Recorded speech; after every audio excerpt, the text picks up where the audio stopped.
నిజానికి బాలాకోట్ మెరుపు దాడులు కేవలం ఉగ్రవాద శిబిరాలు లక్ష్యంగా చేసుకుని మాత్రమే జరిగాయి. నిఘా వర్గాలు ఇచ్చిన ఖచ్చితమైన సమాచారం ఆధారంగానే లక్ష్యాలు నిర్దేశించుకుని దాడులు చేశారు. ఈ విషయంలో భారత్ స్పష్టమైన వైఖరిని అనుసరించింది. పాకిస్తాన్ మాత్రం భారత సైనిక స్థావరాలను లక్ష్యంగా చేసుకుంది. ఉద్రిక్తతలను రెచ్చగొట్టి యుద్ధ వాతావరణం సృష్టించింది.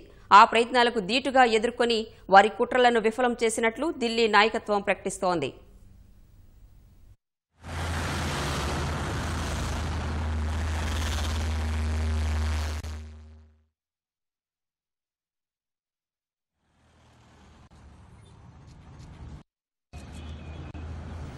పాకిస్తాన్ ప్రధాని ఇమ్రాన్ ఖాన్ ప్రకటన నేపథ్యంలో చర్చల దిశగా ఎలాంటి పురోగతి ఉంటుంది?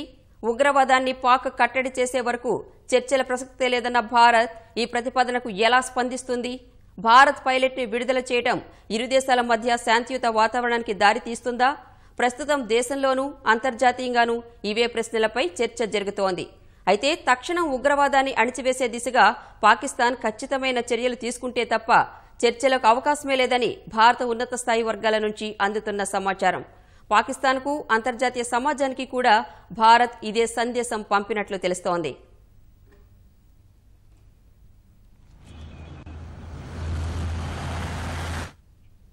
నిజానికి పాకిస్తాన్ స్థావరంగా ఉన్న ఉగ్రవాద మూకలు భారత్ పైనే కాకుండా ఇరాన్ పైన దాడులకు పాల్పడుతున్నాయి.